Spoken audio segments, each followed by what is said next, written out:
This is Aaron Golub, host of the Blind Ambition podcast.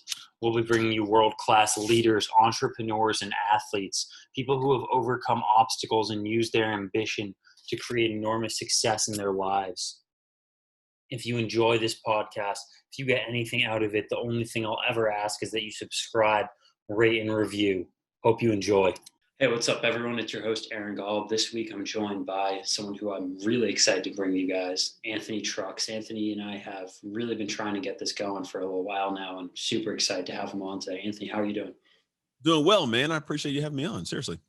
Oh, of course. And I know we were talking about this a little before, but you have done some amazing things in the world of speaking, the world of athletics, the world of coaching, and are going to continue to grow. And I'm hoping that I follow in your footsteps and can be where you are down the line.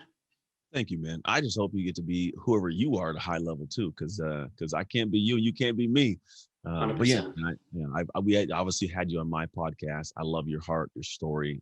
You're one of the real genuine humans. Not even just in the industry, just as a genuine human. So man, I'm excited to see your path as well. No, thank you. I appreciate that. But you have a really interesting and unique story, and it all goes back to when you're 3 years old.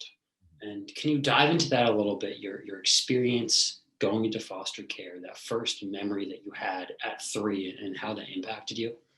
Yeah, man.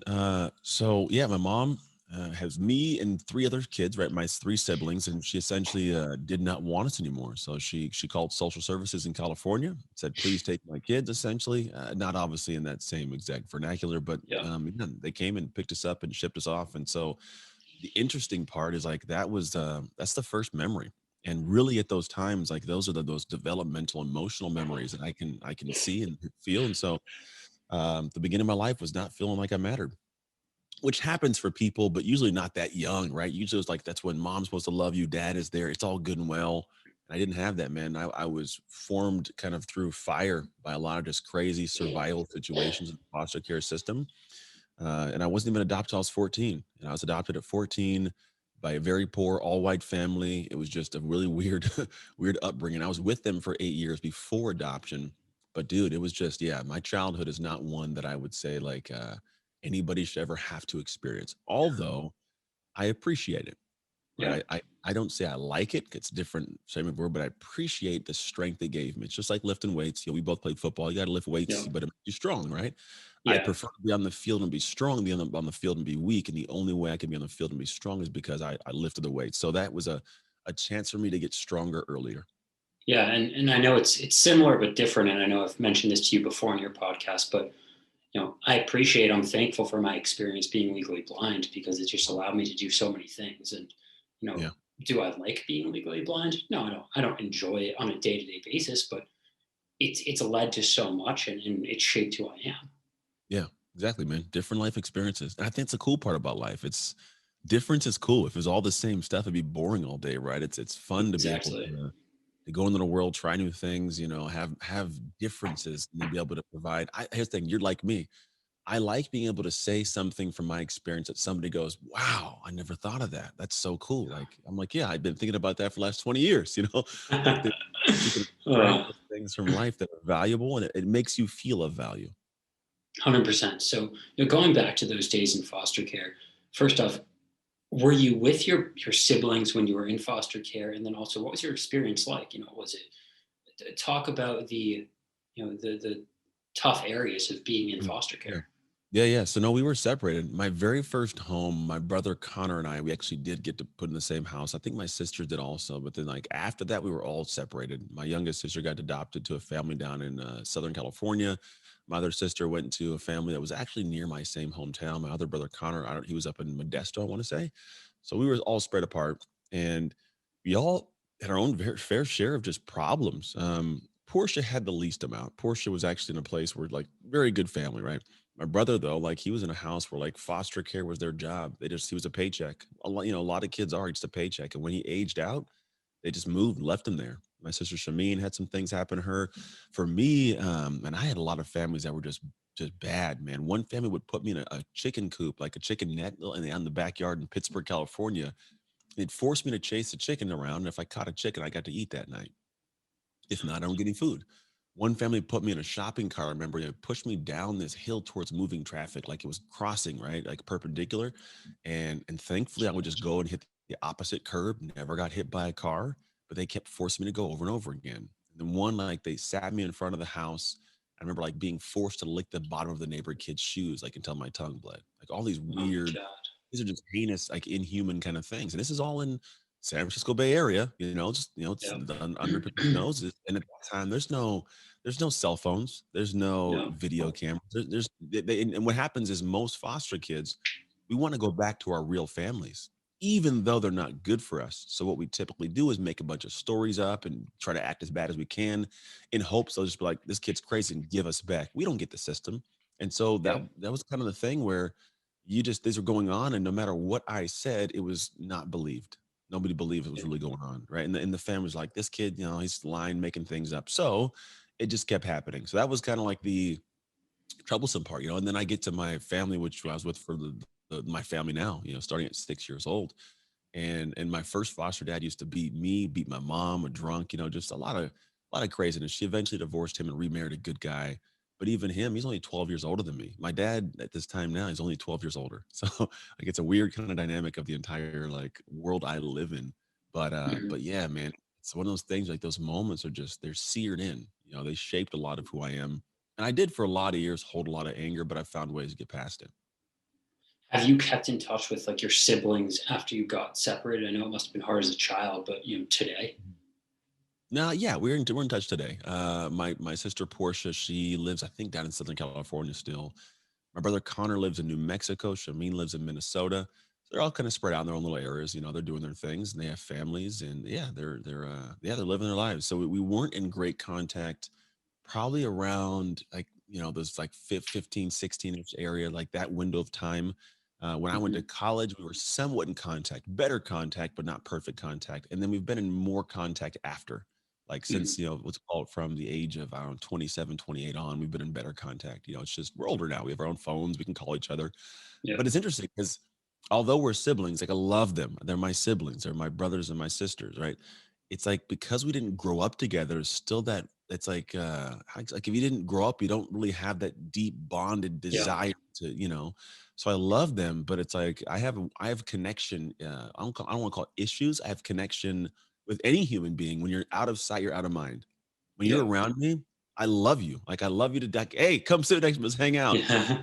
And when you're not Yeah. around, my focus has always been like on who's here, my wife, my kids, who's around me presently. And so it's a thing I can't figure out about how I was built Yeah. internally through that environment.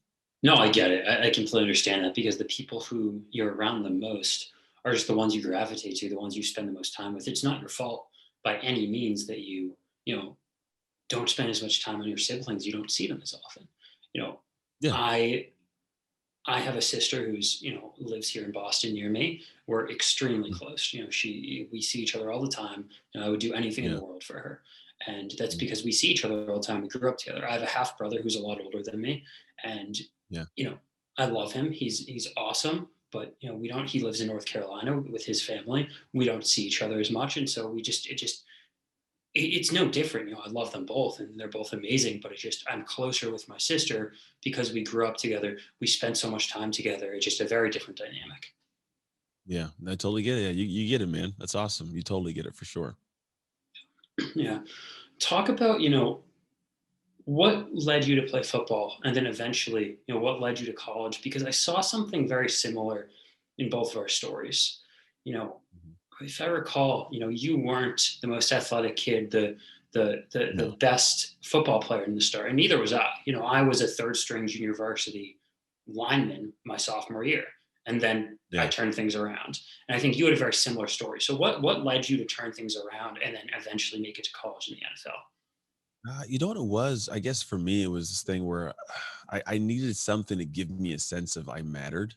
Mhm. Sports for me was the thing when I first started. So when I first started, I was not very good. So I tried out for football because at recess, when you're, a kid, like I want to play football. So you go play football on the recess field. And I was pretty good out there, like, but no helmet, no shoulder pads or anything. But then as soon as I got at 14, like I couldn't play until I was 14 because my mom, in fact, my real mom, she had parental rights. So before they were severed, she had control of what I could or could not do and like what sport I could play. So I got to play nothing. Eventually, I got to the point where I get in, I'm adopted, and I go play, and then I got a helmet and shoulder pads on, and I am bad. Like I'm not good. I like the idea of being able to feel free and run around and everything, but I'm Yeah. met with the fact every day that I'm not as good as the rest of the people that are, on my team. Yeah. And so I did what most people do. I gave a little bit of effort. I kind of, I did my thing, and then I gave it I gave it like the good old try. And then I stepped away for a year, and I was like, okay, I'm gonna try it again this next year, and tried the next year. And 2 years in a row was bad, just really, really bad. And I was met with this thought inside of, you know what? It's just not for me. It feels good, but I'm not supposed to play football. I'm not very good at the game.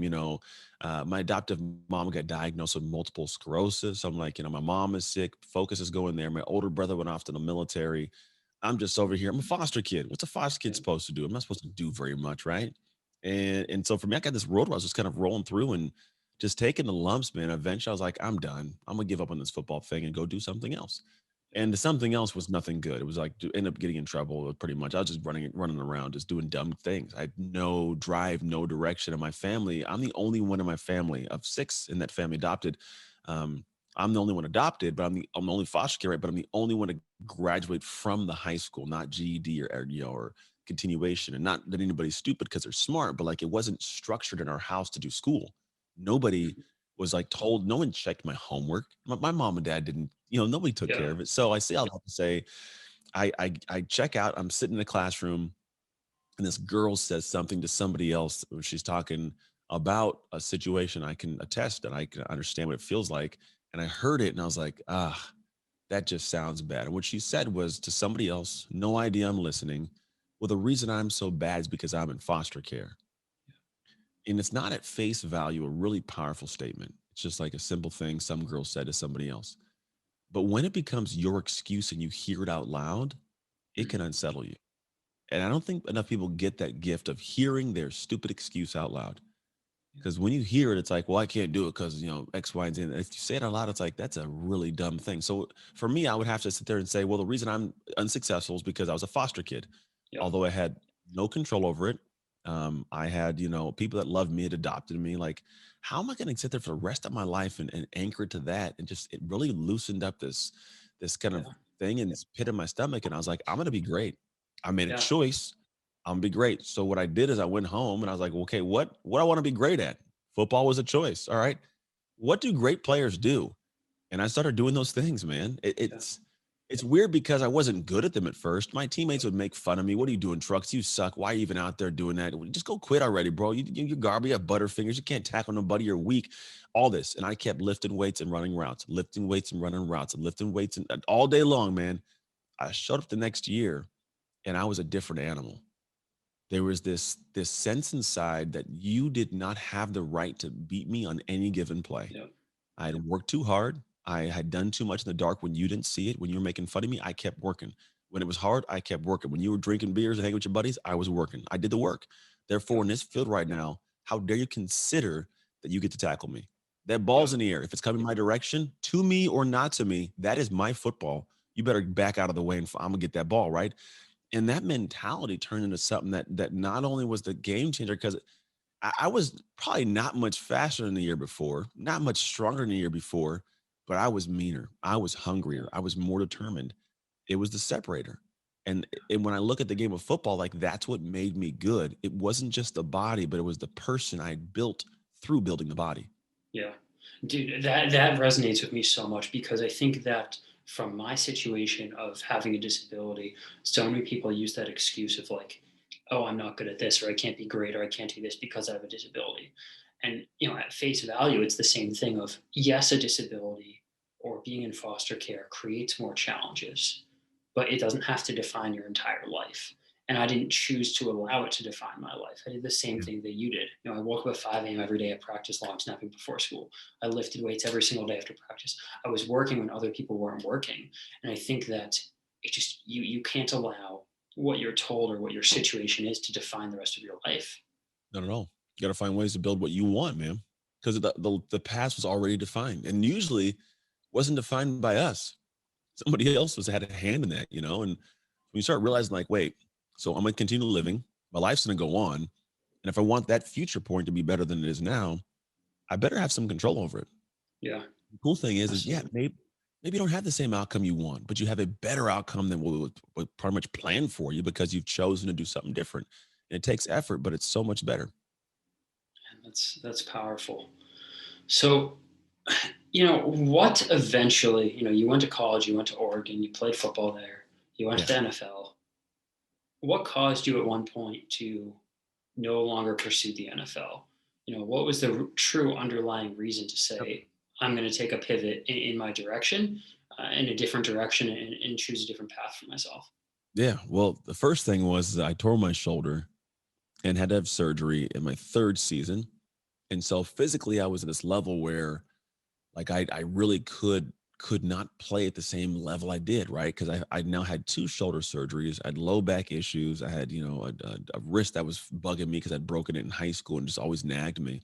Yeah. So realistically, I had a lot of things physically not in line, and then I got some offers. Like I got an offer from the Buffalo Bills to go sign, and my agent and I had a conversation. He said, "Listen, they're going to put a waiver on your shoulder, which means that for this contract you can get that, but if anything happens to your shoulder, you have to pay for yourself. The NFL's not paying for it. Team's not paying for it. You're kind of screwed, which means to say you make, $150,000 this year and you hurt your shoulder in the very last game, you got to take all that money and pay for your shoulder because at the end of the day, if you can't work or do anything when the game's over, you can't pick your kids up and you can't go and, throw a baseball, play around with the catch with a football. Like, is that worth it? And so he's like, so one of two things has to happen. You have to make a decision. You're going to put your family and your body at risk and do that, take this contract, or decide it's time to move on. And when I sat back and thought about it, it's like, well, I'm going to spend more time out of the NFL than in the NFL. And it wasn't like I was looking at like $1 million contract. We're talking league minimum, which, Yeah. it's still, $400,000. But after taxes and after Yep. all the fun stuff, you're looking at a couple hundred grand. And so it's like, man, and do I want to go back to some place where nobody really likes me? Because even though they're signing you, it's not like, hey, come start. It's like, hey, come get out here and show us what you got. Hopefully we'll keep you. They'll bring guys on all the time Exactly. and cut you. So for me, it's like, all Exactly. right, it was a better decision to hang it up and play the game of life. And the crazy part is it's harder. The game, non-football life is harder than the game of football. It's crazy. People don't get it. It's very real, very finite, and it's in football. I know what I got to do: learn a playbook, make tackles, stay in shape. In Yep. life, I don't know what I'm doing from today to tomorrow. Sometimes, like it is crazy up and down. But yeah, man, that was the thing behind us. Like, all right, it's time to go and live life. And it was hard because the transition out of sports, it takes a lot because you lose a lot of yourself. But it was up and down. At this point, man, I'm on the up of the roller coaster, but I went down for some pretty dark bottoms. Yeah. And why don't you touch on a couple of those dark bottoms, and what helped you get out of them? And then from there, you know, let's talk about what you're doing now and how you're impacting the lives of others and what you have going on.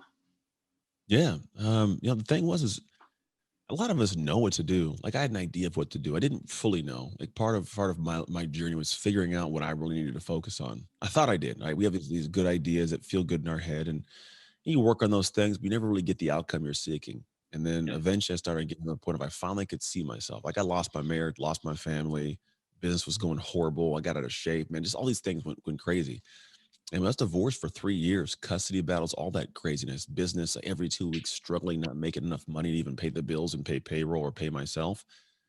And eventually got to the point where I figured something out that allowed me to get to the point where I got my marriage back on after, 3 years divorce. We're now 4+ years deep in a remarriage, which is an amazing marriage.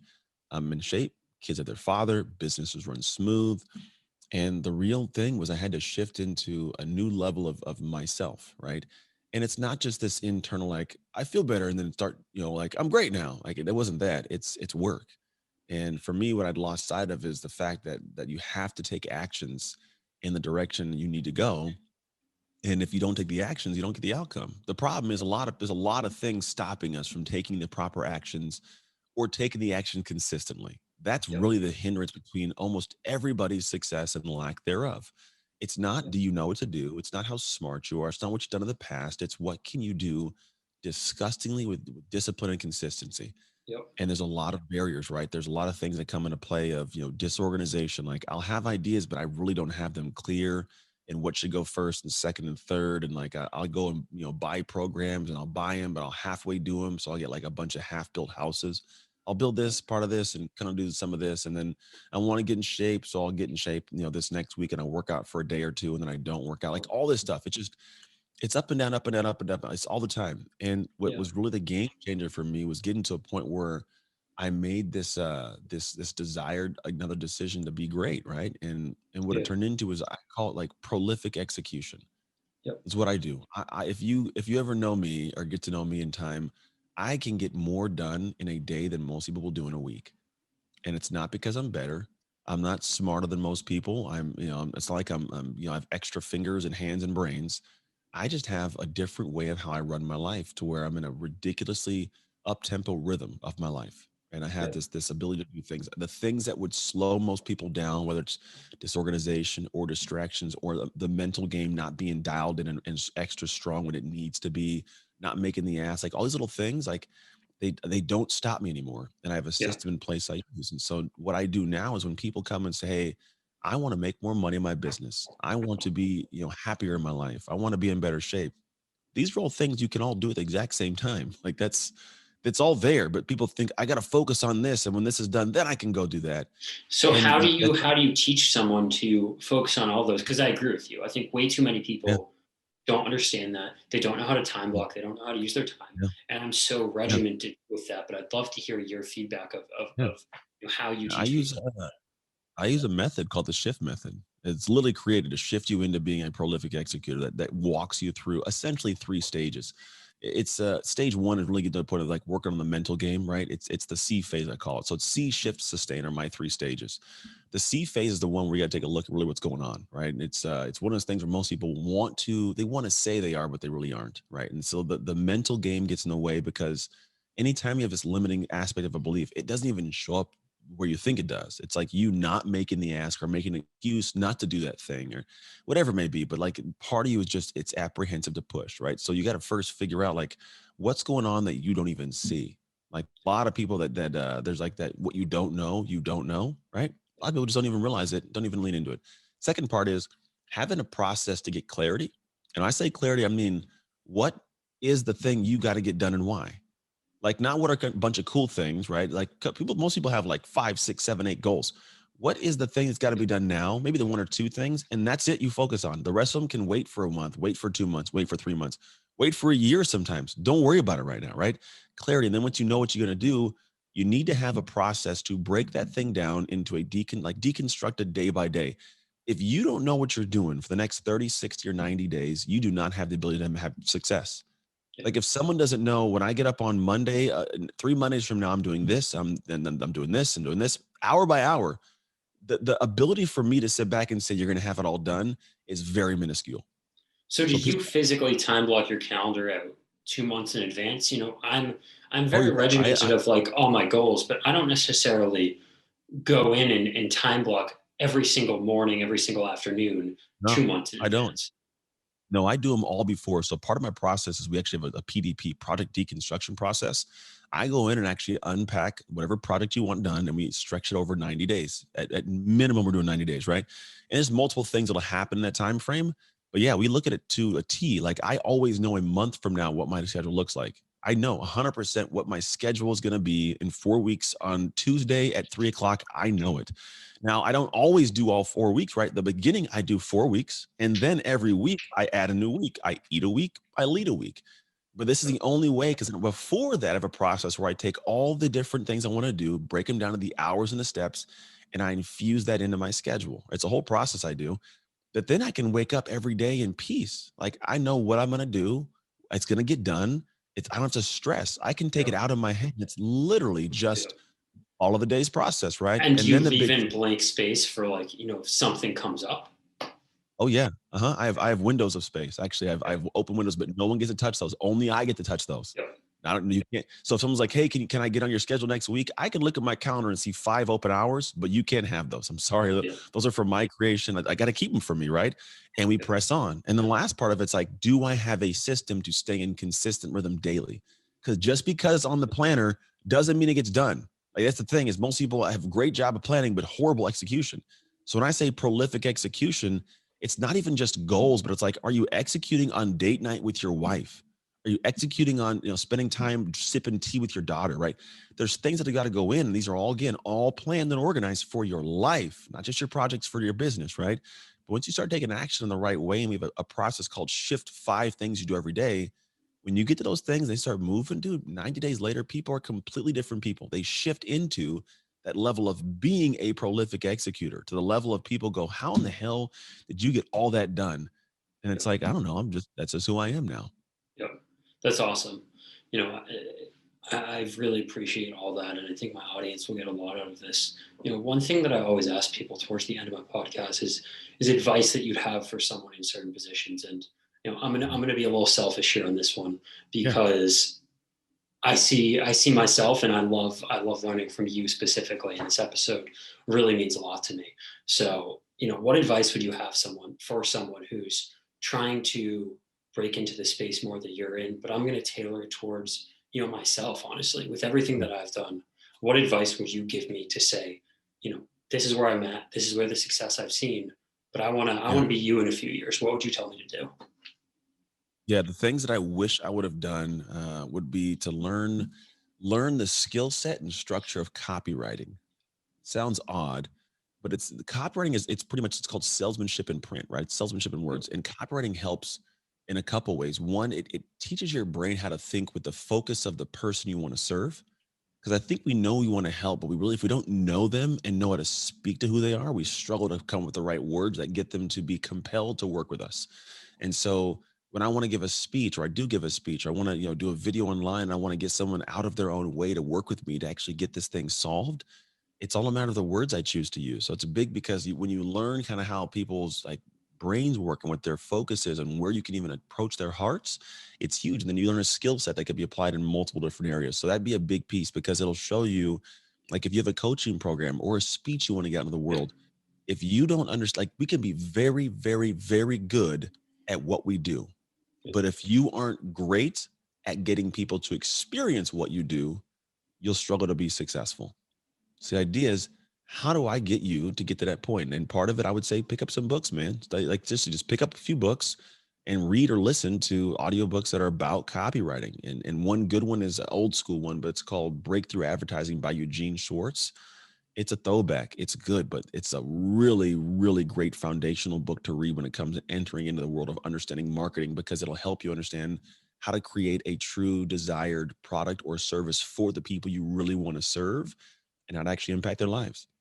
That's awesome. I really appreciate it. Where can everyone find you online, everything that you've going on?